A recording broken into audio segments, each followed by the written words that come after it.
ಎಲ್ರಿಗೂ ನಮಸ್ಕಾರ ಸ್ನೇಹಿತರೆ. ಕನ್ನಡ ಬೋಧನಾ ಶಾಸ್ತ್ರದ ಪ್ರಶ್ನೋತ್ತರಗಳ ಸರಣಿಗೆ ನಿಮಗೆಲ್ಲ ಆತ್ಮೀಯದಂಥ ಸ್ವಾಗತ. ಈಗಾಗಲೇ ಕಳೆದ ಮೂರು ವಿಡಿಯೋ ಸರಣಿಗಳಲ್ಲಿ ಕಳೆದ ವರ್ಷಗಳ ಪ್ರಶ್ನೆ ಪತ್ರಿಕೆಯಲ್ಲಿರ್ತಕ್ಕಂಥ ಕನ್ನಡ ಬೋಧನಾ ಶಾಸ್ತ್ರದ ಎಲ್ಲ ಪ್ರಶ್ನೆಗಳ ವಿಶ್ಲೇಷಣೆಯನ್ನು ಮಾಡಿದ್ವಿ. ನಾವು ಹಲವಾರು ಅಂಶಗಳನ್ನು ತಿಳ್ಕೊಂಡ್ವಿ ಆ ಮುಖಾಂತರವಾಗಿ. ಸೊ ಖಂಡಿತವಾಗ್ಲೂ ನಿಮಗೆ ಗದ್ಯವನ್ನು ಓದ್ಕೊಂಡು ಆನ್ಸರ್ ಮಾಡೋದಿರುತ್ತೆ, ಕನ್ನಡ ಪತ್ರಿಕೆಯಲ್ಲಿ ಪದ್ಯವನ್ನು ಓದ್ಕೊಂಡು ಆನ್ಸರ್ ಮಾಡೋದಿರುತ್ತೆ. ಅದಕ್ಕಿಂತ ಸುಲಭವಾಗಿ ಸುಮಾರು ಒಂದು 15 ಪ್ರಶ್ನೆಗಳು ಕನ್ನಡ ಬೋಧನಾ ಶಾಸ್ತ್ರಕ್ಕೆ ಸಂಬಂಧಪಟ್ಟಂಥ ಪ್ರಶ್ನೆ ಇರುತ್ತೆ. ಅವುಗಳಲ್ಲೇ ನೀವು ಹೆಚ್ಚಿನ ಸ್ಕೋರ್ ಮಾಡಲಿಕ್ಕೆ ನಿಮಗೆ ಅನುಕೂಲ ಆಗುತ್ತೆ. ಹಾಗಾಗಿ ನಾನು ನಿಮಗೆ ಒಳ್ಳೆಯ ಅಂಕವನ್ನು ಗಳಿಸಲಿಕ್ಕೆ ಉಪಯುಕ್ತ ಆಗಲಿ ಅಂತಕ್ಕಂಥ ಹಿನ್ನೆಲೆಯಲ್ಲಿ ನಾನು ಈ ಒಂದು ವಿಡಿಯೋಗಳನ್ನು ಮಾಡಲಿಕ್ಕೆ ಆರಂಭ ಮಾಡ್ತಿರೋದು ಸೆಷನ್ ವೈಸು.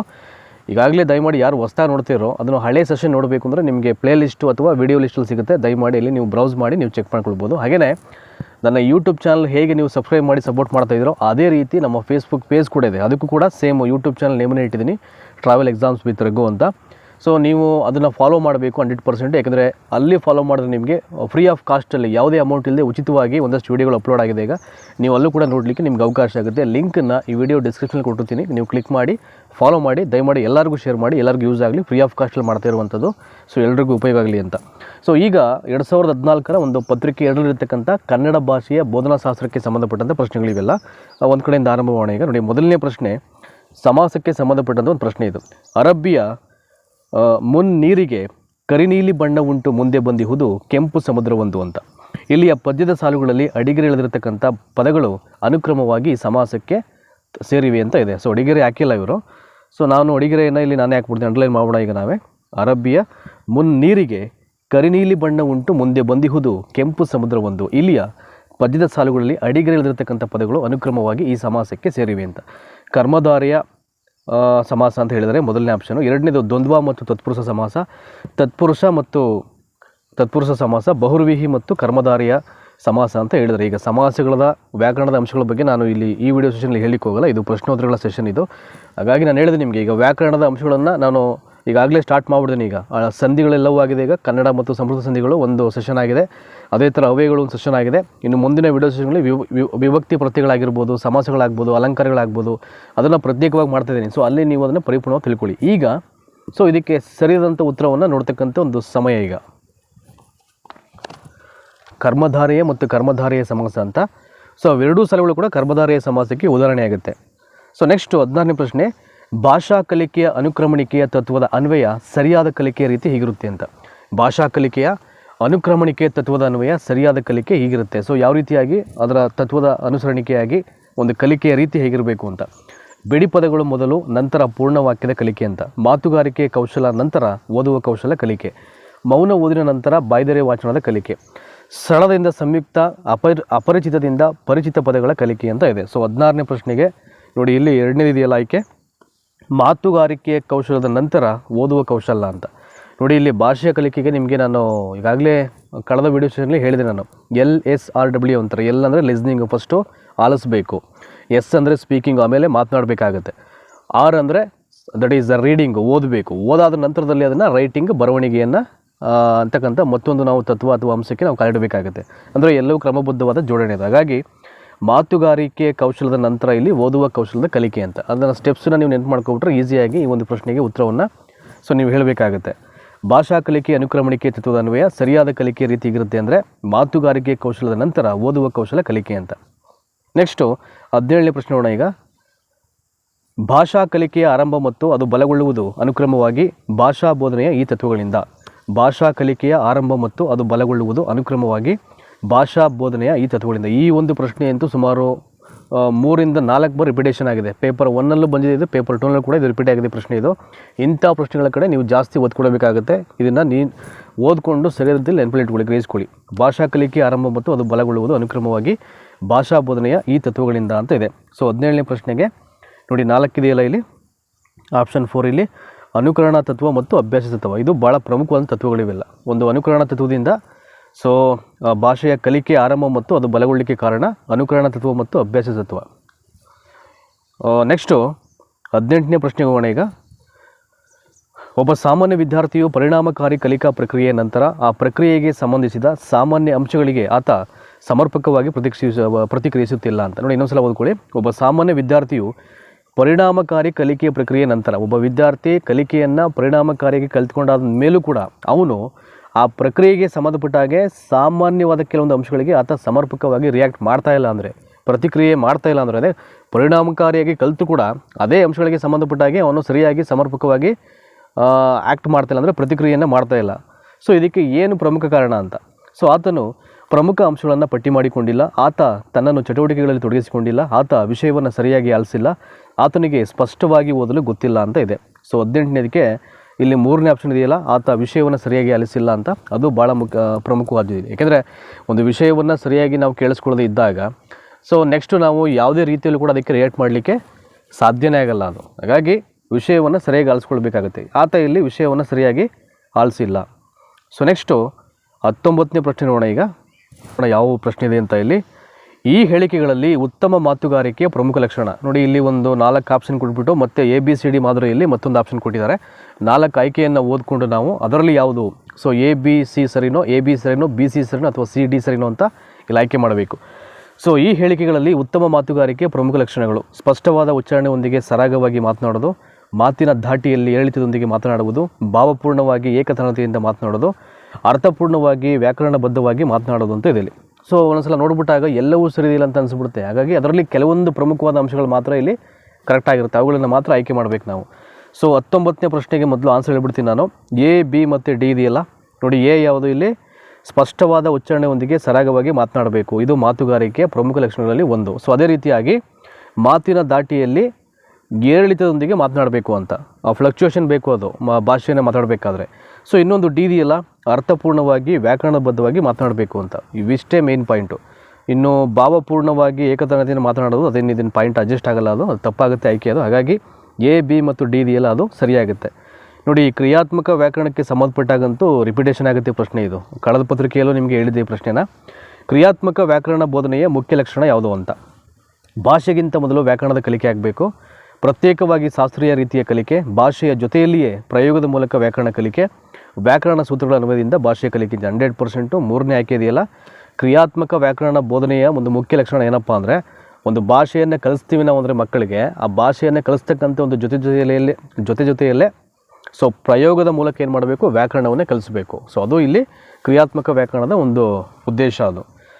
ನೆಕ್ಸ್ಟ್ 21ನೇ ಪ್ರಶ್ನೆ. ಈಗ ಬಹುಭಾಷಾ ಮಕ್ಕಳಿರುವ ತರಗತಿಯಲ್ಲಿ ಭಾಷಾ ಶಿಕ್ಷಕ ಹೊಂದಬೇಕಾದ ಅಪೇಕ್ಷಿತ ಧೋರಣೆ ಇರಬೇಕಾಗಿದ್ದು ಹೀಗೆ ಅಂತ. ನೋಡಿ, ಬಹುಭಾಷಾ ಮಕ್ಕಳಿರ್ತಕ್ಕಂಥದ್ದು ಅಂದರೆ ಒಂದು ಕೊಠಡಿಯಲ್ಲಿ ಹಲವಾರು ಭಾಷೆಯನ್ನು ಬಲ್ಲವರ್ತಂಥ ಮಕ್ಕಳಿರ್ತಾರೆ, ಅಂದರೆ ಹಲವಾರು ಭಾಷೆಗಳಿರ್ತದೆ.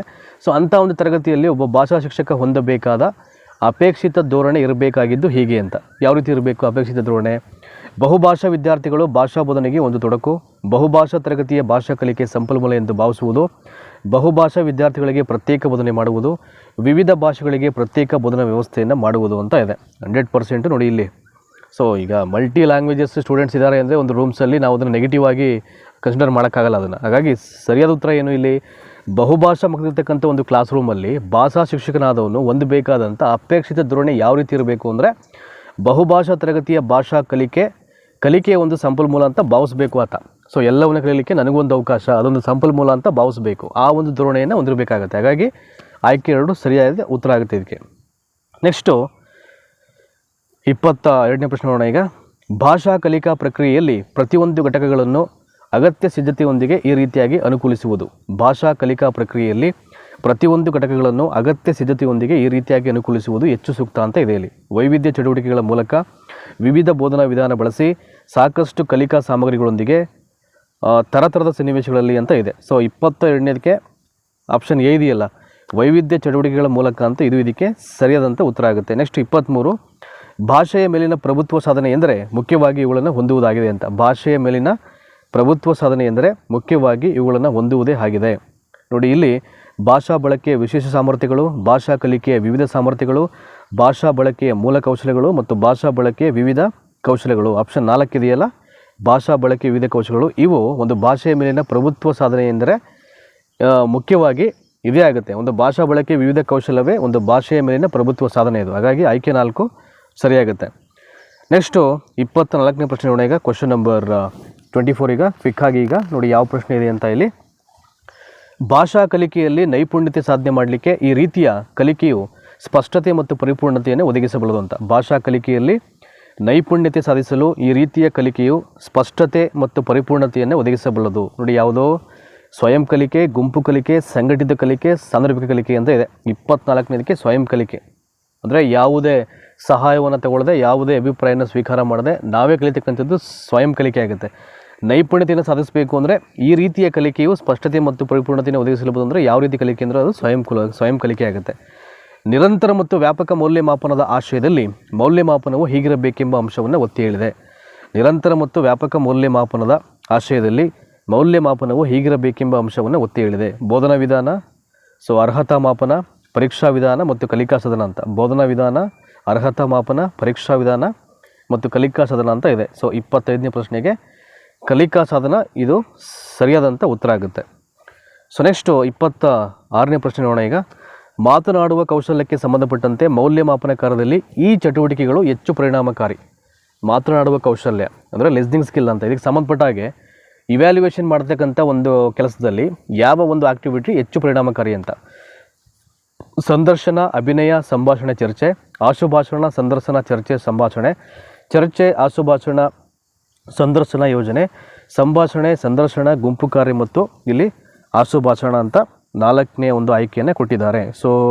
26ನೇ ಪ್ರಶ್ನೆಗೆ ನೋಡಿ 2ನೇ ಆಪ್ಷನ್ ಇದೆಯಲ್ಲ, ಇಲ್ಲಿ ಮಾತನಾಡುವ ಕೌಶಲ್ಯಕ್ಕೆ ಸಂಬಂಧಪಟ್ಟಂತೆ ಮೌಲ್ಯಮಾಪನ ಕಾರ್ಯದಲ್ಲಿ ಆಶುಭಾಷಣ, ಸಂದರ್ಶನ, ಚರ್ಚೆ ಮತ್ತು ಸಂಭಾಷಣೆ ಈ ಚಟುವಟಿಕೆಗಳು ಹೆಚ್ಚು ಪರಿಣಾಮಕಾರಿಯಾಗಿರುತ್ತವೆ. ನೆಕ್ಸ್ಟು 27ನೇ ಪ್ರಶ್ನೆ. ಈಗ ಭಾಷಾ ಪ್ರಯೋಗಾಲಯವು ಭಾಷಾ ಶಿಕ್ಷಣದಲ್ಲಿ ಈ ರೀತಿ ನೆರವಾಗುತ್ತೆ ಅಂತ. ಭಾಷಾ ಪ್ರಯೋಗಾಲಯ ಭಾಷಾ ಶಿಕ್ಷಣದಲ್ಲಿ ಈ ರೀತಿ ನೆರವಾಗುತ್ತೆ. ವ್ಯಾಕರಣಬದ್ಧವಾಗಿ ಭಾಷೆಯನ್ನು ಕಲಿಯಲು, ಅಂತರ್ಜಾಲ ನೆರವಿನಿಂದ ಭಾಷೆಯನ್ನು ಕಲಿಯಲು, ಭಾಷೆಯನ್ನು ಶಾಸ್ತ್ರೀಯ ಕ್ರಮದಲ್ಲಿ ಪ್ರಯೋಗಿಸಲು, ಸೂಕ್ತ ಅಭ್ಯಾಸಗಳ ಮೂಲಕ ಭಾಷಾ ದೋಷಗಳನ್ನು ಪರಿಹರಿಸಿಕೊಳ್ಳಲು ಅಂತ ಇದೆ ಇಲ್ಲಿ. ಭಾಷಾ ಪ್ರಯೋಗಾಲಯವು ಭಾಷಾ ಶಿಕ್ಷಣದಲ್ಲಿ ಈ ರೀತಿ ನೆರವಾಗುತ್ತದೆ. ಮೊದಲನೇದು ವ್ಯಾಕರಣಬದ್ಧವಾಗಿ ಭಾಷೆಯನ್ನು ಕಲಿಯಲಿಕ್ಕೆ, ಅಂತರ್ಜಾಲ ನೆರವಿನಿಂದ ಭಾಷೆಯನ್ನು ಕಲಿಯಲಿಕ್ಕೆ, ಭಾಷೆಯನ್ನು ಶಾಸ್ತ್ರೀಯ ಕ್ರಮದಲ್ಲಿ ಪ್ರಯೋಗಿಸಲು, ಸೂಕ್ತ ಅಭ್ಯಾಸಗಳ ಮೂಲಕ ಭಾಷಾ ದೋಷಗಳನ್ನು ಪರಿಹರಿಸಿಕೊಳ್ಳಲು ಅಂತ ಇದೆ. 27ನೇದಕ್ಕೆ ನೋಡಿ 4 ಇದೆಯಲ್ಲ, ಲಾಂಗ್ ಆಪ್ಷನು. ಸೂಕ್ತ ಅಭ್ಯಾಸಗಳ ಮೂಲಕ ಭಾಷಾ ದೋಷವನ್ನು ಪರಿಹಾರ ಮಾಡಿಕೊಳ್ಳಿಕ್ಕೆ ಭಾಷಾ ಪ್ರಯೋಗಾಲಯ ಅಂತಕ್ಕಂಥದ್ದು ಭಾಷಾ ಶಿಕ್ಷಣದಲ್ಲಿ ತುಂಬ ಸಹಾಯ ಆಗುತ್ತೆ, ನೆರವಾಗುತ್ತೆ ಅದು. ಆಯಿತಾ? ನೆಕ್ಸ್ಟು 28ನೇ ಪ್ರಶ್ನೆ ಬರೋಣ. ಈಗ ನೋಡಿ, ಇಲ್ಲಿ ಓದುವ ಪರಿಹಾರಾತ್ಮಕ ಕಾರ್ಯದಲ್ಲಿ ಈ ರೀತಿಯಾದ ಪರಿಹಾರಾತ್ಮಕ ಚಟುವಟಿಕೆಯನ್ನು ನಡೆಸುವುದು ಹೆಚ್ಚು ಸೂಕ್ತ ಅಂತ. ಓದುವ ಪರಿಹಾರಾತ್ಮಕ ಕಾರ್ಯದಲ್ಲಿ ಈ ರೀತಿಯಾದ ಪರಿಹಾರಾತ್ಮಕ ಚಟುವಟಿಕೆ ನಡೆಸುವುದು ಹೆಚ್ಚು ಸೂಕ್ತ ಅಂತ ಇದೆ. ವಿಶೇಷ ತರಗತಿ ಶಿಕ್ಷಕರಿಂದ ತರಗತಿಯ ಎಲ್ಲ ವಿದ್ಯಾರ್ಥಿಗಳಿಗೆ, ವಿಶೇಷ ತರಗತಿ ವಿಶೇಷ ಶಿಕ್ಷಕರಿಂದ ಓದುಗಾರಿಕೆಯಲ್ಲಿ ಹಿಂದುಳಿದ ವಿದ್ಯಾರ್ಥಿಗಳಿಗೆ, ವಿಶೇಷ ತರಗತಿ ವಿಶೇಷ ಶಿಕ್ಷಕರಿಂದ ಕಲಿಕೆಯಲ್ಲಿ ಹಿಂದುಳಿದ ವಿದ್ಯಾರ್ಥಿಗಳಿಗೆ, ಸಾಮಾನ್ಯ ತರಗತಿ ಶಿಕ್ಷಕರಿಂದ ಓದುಗಾರಿಕೆಯಲ್ಲಿ ಹಿಂದುಳಿದ ವಿದ್ಯಾರ್ಥಿಗಳಿಗೆ. 28ನೇದಕ್ಕೆ ಓದುವ ಪರಿಹಾರಾತ್ಮಕ ಕಾರ್ಯದಲ್ಲಿ ಈ ರೀತಿಯಾದ ಪರಿಹಾರಾತ್ಮಕ ಚಟುವಟಿಕೆ ನಡೆಸುವುದು ಹೆಚ್ಚು ಸೂಕ್ತ ಅಂತ ಇದೆ. ಯಾವ್ಯಾವ ಕ್ಲಾಸ್ ಅಂದರೆ ಇದು ದಟ್ ಈಸ್ ಆಪ್ಷನ್ ಸೆಕೆಂಡ್ ಇದೆಯಲ್ಲ, ವಿಶೇಷ ತರಗತಿ ವಿಶೇಷ ಶಿಕ್ಷಕರಿಂದ ಓದುಗಾರಿಕೆಯಲ್ಲಿ ಹಿಂದುಳಿದ ವಿದ್ಯಾರ್ಥಿಗಳಿಗೆ ಇದು ಭಾಳ ಸೂಕ್ತವಾದಂಥ ಆಯ್ಕೆ ಆಗುತ್ತೆ 28ನೇದಕ್ಕೆ. 29 ಒಂದು ಘಟಕದ ಕಲಿಕಾ ಪ್ರಕ್ರಿಯೆಯ ನಂತರ ಭಾಷಾ ಕೌಶಲ್ಯಗಳ ಪ್ರಗತಿಗೆ ಭಾಷಾ ಶಿಕ್ಷಕರು ಪರಿಹಾರ ಬೋಧನೆ ನಡೆಸಬೇಕಾಗಿರುವುದು ಇವರಿಗೆ ಅಂತ. ಒಂದು ಘಟಕದ ಕಲಿಕಾ ಪ್ರಕ್ರಿಯೆಯ ನಂತರ ಭಾಷಾ ಕೌಶಲ್ಯಗಳ ಪ್ರಗತಿಗೆ ಭಾಷಾ ಶಿಕ್ಷಕರು ಪರಿಹಾರ ಬೋಧನೆ ನಡೆಸಬೇಕಾಗಿರುವುದು ಇವರಿಗೆ ಅಂತ ಇದೆ. ತರಗತಿಯ ಆಯ್ದ ವಿದ್ಯಾರ್ಥಿಗಳಿಗೆ, ತರಗತಿಯ ಪ್ರತಿಭಾವಂತ ಮಕ್ಕಳಿಗೆ, ತರಗತಿಯ 5% ಮಕ್ಕಳಿಗೆ, ತರಗತಿಯ ಎಲ್ಲ ವಿದ್ಯಾರ್ಥಿಗಳಿಗೆ ಅಂತ ಇದೆ. 29 ಇದಕ್ಕೆ ತರಗತಿಯ ಎಲ್ಲ ವಿದ್ಯಾರ್ಥಿಗಳಿಗೆ ಅಂತ ಒಂದು ಆಯ್ಕೆ ಏನಿದೆ ಅದು ಇದಕ್ಕೆ ಸರಿಯಾಗುತ್ತೆ ಅಂತ. ಅಂದರೆ ಒಂದು ಘಟಕದ ಕಲಿಕಾ ಪ್ರಕ್ರಿಯೆಯ ನಂತರ ಭಾಷಾ ಕೌಶಲ್ಯಗಳ ಪ್ರಗತಿಗೆ ಭಾಷಾ ಶಿಕ್ಷಕರು ಪರಿಹಾರ ಬೋಧನೆ ನಡೆಸಬೇಕಾಗಿರೋದು ಇವರಿಗೆ ಅಂದರೆ ತರಗತಿಯ ಎಲ್ಲ ವಿದ್ಯಾರ್ಥಿಗಳಿಗೂ ಅವರು ಇಲ್ಲಿ ಪರಿಹಾರ ಬೋಧನೆಯನ್ನು ಮಾಡಬೇಕಾಗಿರುತ್ತೆ ಅಂದರೆ ನಡೆಸಬೇಕಾಗಿರುತ್ತೆ ಅಂತ. ಈ ಒಂದು 2014 ಪತ್ರಿಕೆ 2ರ ಕನ್ನಡ ಭಾಷಾ ಬೋಧನಾ ಪ್ರಶ್ನೋತ್ತರಗಳ ಕೊನೆಯ ಒಂದು ಪ್ರಶ್ನೆ ಇದು, 30ನೇದು ಇದು. ಈ ಒಂದು ಭಾಗ 4ರಲ್ಲಿ ಕಲಿಕಾ ಅಥವಾ ಕಲಿಕೆ ಸ್ವಾಧೀನಗೊಳ್ಳಲು ಈ ಅಂಶಗಳು ಬಲು ಮುಖ್ಯ ಅಂತ. ಕಲಿಕೆ ಸ್ವಾಧೀನ ಅಂದರೆ ಏನು? ದಟ್ ಈಸ್ ಕಲಿಕೆ ಸ್ವಾಧೀನಗೊಳ್ಳಲು ಈ ಅಂಶಗಳು ಬಲು ಮುಖ್ಯ ಅಂತಿದೆ. ಭಾಷಾ ಕೌಶಲ್ಯಗಳ ಗಳಿಕೆ ಮತ್ತು ಬಳಕೆ, ತಂತ್ರಜ್ಞಾನದ ಕಲಿಕೆ ಮತ್ತು ಸಂಪರ್ಕ, ನಿರಂತರ ಪರಿಶ್ರಮ ಮತ್ತು ಗ್ರಹಿಕೆ, ಜ್ಞಾನ ಸಂಗ್ರಹ ಮತ್ತು ರಚನೆ ಅಂತ ಇದೆ. ನೋಡಿ, ಮೊದಲನೇ ಆಪ್ಷನ್ ಇದೆಯಲ್ಲ 30ನೇದಕ್ಕೆ ಭಾಷಾ ಕೌಶಲ್ಯಗಳ ಗಳಿಕೆ ಮತ್ತು ಬಳಕೆ. ನಾವು ಯಾವ ಥರದನ್ನು ಬಳಸ್ತೀವಿ ಮತ್ತು ಗಳಿಸ್ಕೊಳ್ತೀವಿ ಅದರ ಮೇಲೆ ಅದು ಡಿಪೆಂಡ್ ಆಗುತ್ತೆ ಕಲಿಕಾ ಸ್ವಾಧೀನ ಅಂತಕ್ಕಂಥದ್ದು. ಹಾಗಾಗಿ ಯಾವ ಅಂಶಗಳು ಬಲು ಮುಖ್ಯ ಆಗುತ್ತೆ ಕಲಿಕಾ ಸ್ವಾಧೀನಗೊಳ್ಳಲು ಅಂದರೆ ಭಾಷಾ ಕೌಶಲ್ಯಗಳ ಗಳಿಕೆ ಮತ್ತು ಬಳಕೆ ಆಗುತ್ತೆ. ಇದಿಷ್ಟು ಸುಮಾರು ಒಂದು 15 ಪ್ರಶ್ನೆಗಳು 2014 ಪತ್ರಿಕೆಗಳಲ್ಲಿರ್ತಕ್ಕಂಥ ಕನ್ನಡ ಭಾಷೆಯ ಬೋಧನಾಶಾಸ್ತ್ರಕ್ಕೆ ಸಂಬಂಧಪಟ್ಟಂಥ ಪ್ರಶ್ನೋತ್ತರಗಳು ಇವೆಲ್ಲ. ಅಂದರೆ ಖಂಡಿತವಾಗ್ಲೂ ಇವೆಲ್ಲವನ್ನು ನೀವು ಅಭ್ಯಾಸ ಮಾಡೋದ್ರಿಂದ ನಿಮಗೆ ಪ್ಲಸ್ ಪಾಯಿಂಟ್ ಆಗುತ್ತೆ. ಇವೆಲ್ಲವನ್ನು ಒಂದು ಸಲ ನೀವು ನೋಡಿಬಿಟ್ರೆ ಸೆಷನ್ಸನ್ನು ನಿಮಗೊಂದು ಐಡಿಯಾ ಬಿಲ್ಡ್ ಆಗಿಬಿಡುತ್ತೆ. ಮುಂದೆ ಪ್ರಶ್ನೆಯನ್ನು ಹೇಗೆ ಕೇಳಿದ್ರು ಅವರು ಪೆಡಾಗಜಿಗೆ ಸಂಬಂಧಪಟ್ಟಂಗೆ ಬೋಧನಾಶಾಸ್ತ್ರಕ್ಕೆ ಸ್ಕಿಲ್ಗೆ ಸಂಬಂಧಪಟ್ಟಾಗೆ ಯಾವುದೇ ಪ್ರಶ್ನೆ ಕೇಳಿದ್ರು ಕೂಡ ನೀವು ಈಸಿಯಾಗಿ ಆನ್ಸರ್ ಮಾಡಲಿಕ್ಕೆ ನಿಮಗೆ ಅನುಕೂಲ ಆಗುತ್ತೆ. ಸೊ ಹಾಗಾಗಿಯೇ ನಾನು ಈ ಒಂದು ಪ್ರಯತ್ನ ಮಾಡ್ತಾಯಿರೋದು. ಸೊ ಈ ವಿಡಿಯೋನ ಮುಗಿಸ್ಲಿಕ್ಕಿಂತ ಮುಂಚೆ ಅಥವಾ ಎಂಡ್ ಮಾಡಲಿಕ್ಕಿಂತ ಮುಂಚೆ ದಯಮಾಡಿ ನಮ್ಮ ಫೇಸ್ಬುಕ್ ಪೇಜನ್ನು ಫಾಲೋ ಮಾಡಿ ತಪ್ಪದೇನೆ, ಲಿಂಕು ಡಿಸ್ಕ್ರಿಪ್ಷನ್ನಲ್ಲಿ ನಿಮಗೆ ಕೊಟ್ಟಿದ್ದೀನಿ. ಸೊ ಧನ್ಯವಾದ.